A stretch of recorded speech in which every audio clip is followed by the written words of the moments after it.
Oke, bismillahirrahmanirrahim.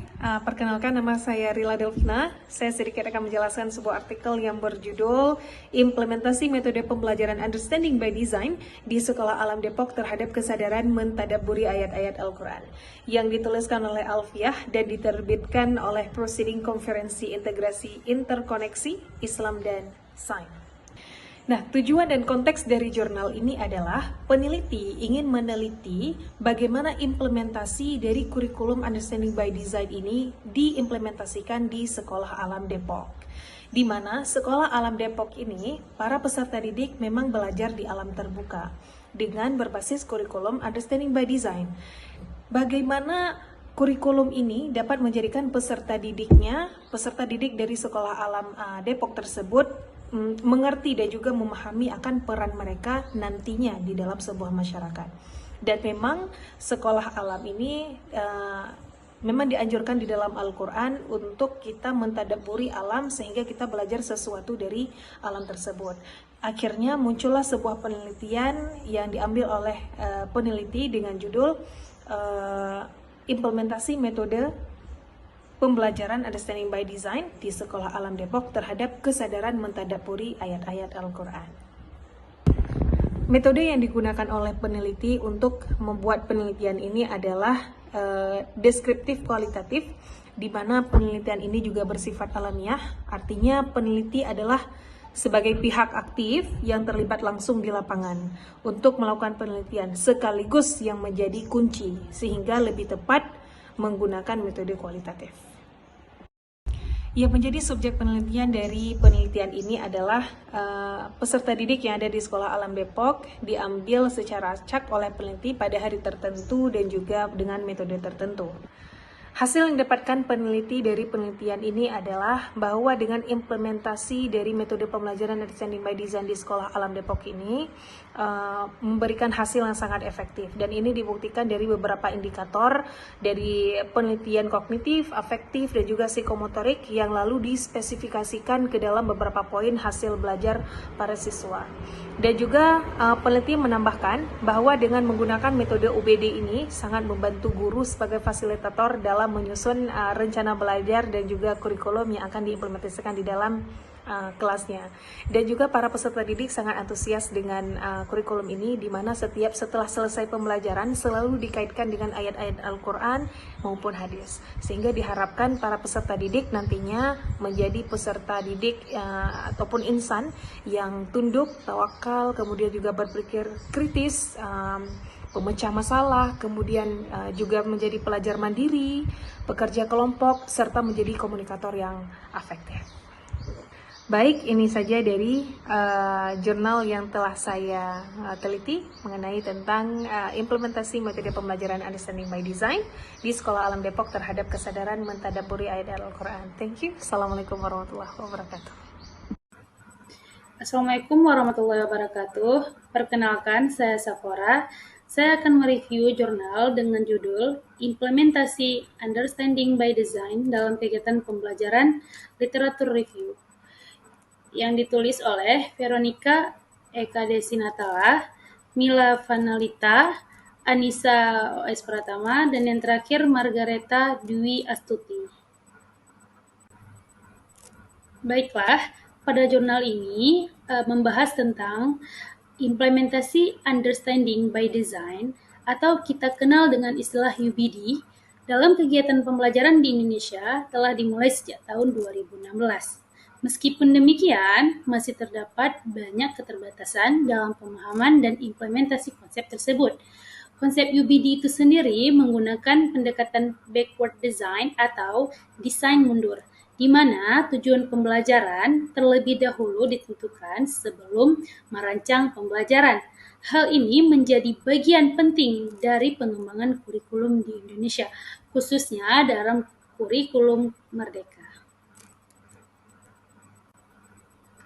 Selanjutnya, pada jurnal ini juga membahas tentang peran seorang guru dalam mengimplementasikan UBD tersebut itu bagaimana.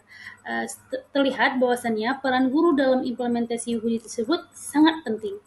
Guru bertanggung jawab untuk merancang tujuan pembelajaran, menentukan penilaian yang sesuai, dan merencanakan pengalaman belajar yang memenuhi tujuan tersebut. Implementasi UBD sendiri itu memberi manfaat bagi pendidik, peserta didik, dan sekolah. Guru dapat menjadi lebih kreatif dan inovatif dalam merancang pembelajaran, sedangkan peserta didik dapat memperoleh pembelajaran yang sesuai dengan minat dan kebutuhan mereka masing-masing. Selanjutnya, kurikulum Merdeka memiliki persamaan nih dengan konsep UBD, terutama dalam penggunaan pendekatan backward design, di mana tujuan pembelajaran terlebih dahulu ditentukan sebelum merancang pembelajaran.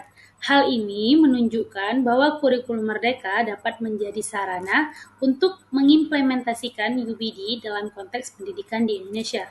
Dengan demikian, implementasi UBD dalam pembelajaran di Indonesia diharapkan dapat meningkatkan kualitas pengajaran dan mempersiapkan peserta didik untuk menghadapi tantangan masa depan dengan lebih baik.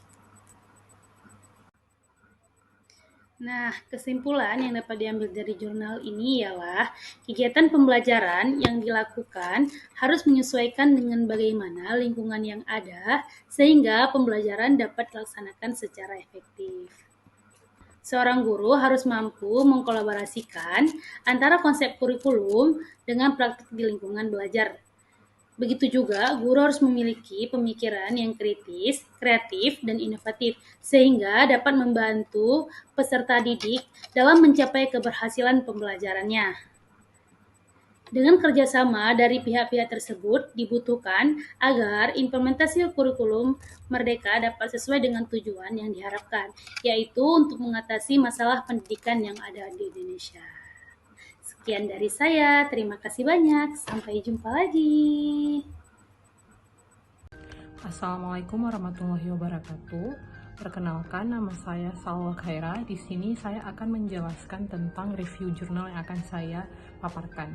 Adapun untuk jurnal yang akan saya paparkan itu berjudul Peningkatan Motivasi Belajar Peserta Didik pada Mata Pelajaran IPA melalui pelajaran STM menggunakan rancangan Understanding by Design di kelas 4 sekolah dasar yang ditulis oleh Siti Nurjanah, Evi, Gunawan, serta Rahman. Adapun tujuan dari penulisan jurnal ini adalah untuk melihat awalnya gara-gara rendahnya motivasi peserta didik terhadap mata pelajaran IPA, sehingga ingin ditampilkan dalam bentuk pembelajaran yang lebih menarik. Kemudian metode dan subjek sudah dipaparkan, yaitu ini adalah penelitian pendidikan kelas dan subjeknya itu adalah siswa kelas 4. Adapun dalam tahap penelitian, siklus 1 itu mempersiapkan RPP yang digunakan atau dirancang berdasarkan UBD atau Understanding by Design.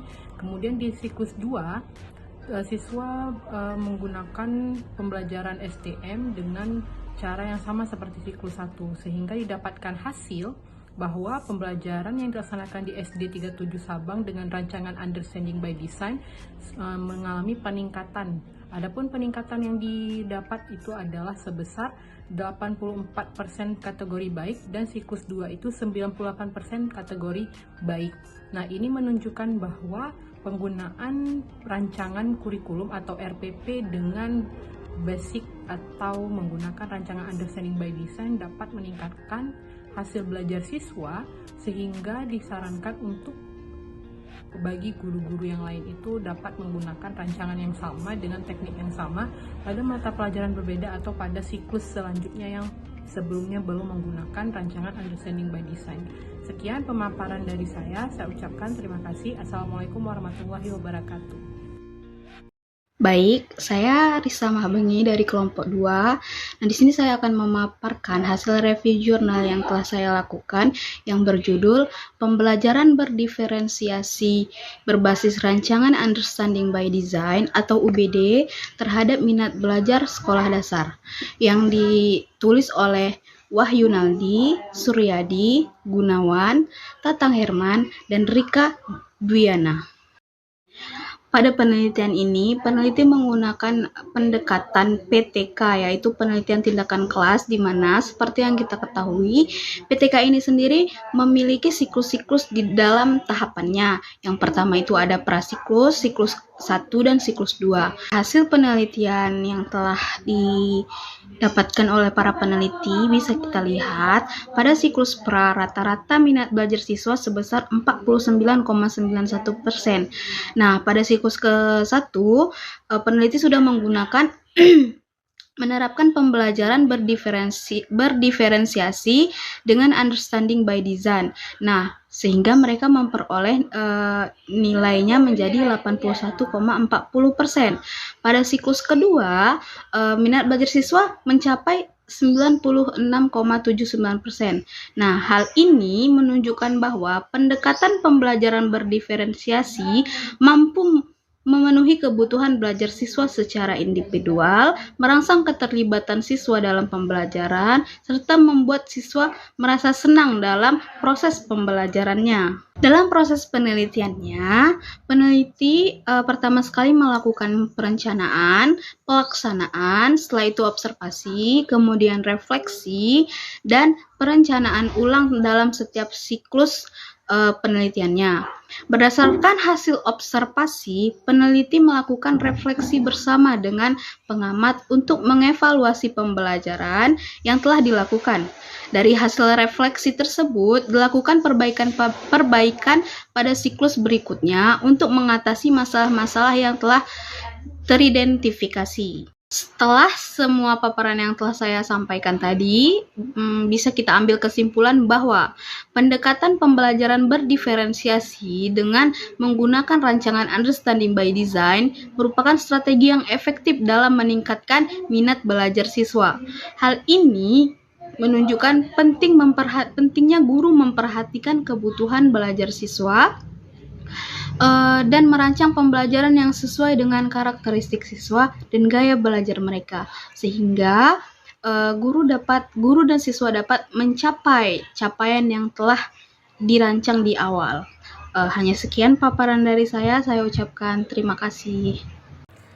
Bismillahirrahmanirrahim. Assalamualaikum warahmatullahi wabarakatuh. Perkenalkan, nama saya Roza Khairiati. Saya dari kelompok 2 ingin mempresentasikan hasil review jurnal saya yang berjudul penggunaan model Team Games Turnamen atau TGT untuk meningkatkan kemampuan kerjasama peserta didik menggunakan rancangan Understanding by Design pada mata pelajaran kewarganegaraan di sekolah dasar.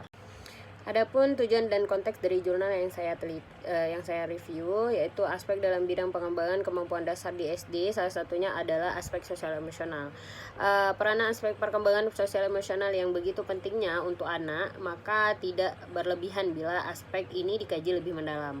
Kemampuan kerjasama yang merupakan salah satu komponen dari kemampuan dalam bidang sosial emosional merupakan hal yang sangat penting untuk dikembangkan dalam diri anak. Dari berbagai kajian, kemampuan kerjasama atau bisa disebut dengan kooperatif memiliki arti yang penting dalam membentuk hubungan pertemanan. Adapun rumusan masalah dari jurnal yang saya review yaitu setelah dilakukannya observasi pada SD 07 Sabang, masih banyak peserta didik yang belum melakukan kerjasama yang baik pada mata pelajaran pendidikan kewarganegaraan. Dalam pembelajarannya, banyak peserta didik yang belum memahami betapa pentingnya kerjasama dalam mendorong teman sebaya untuk bertanya dan menciptakan suasana yang lebih terbuka. Pada saat peserta didik dikelompokkan, interaksi antar peserta didik masih kurang, sehingga peserta didik cenderung bersikap diam dan individualistik. Model ini terdiri dari 3 fase, tim, fase permainan, dan fase turnamen.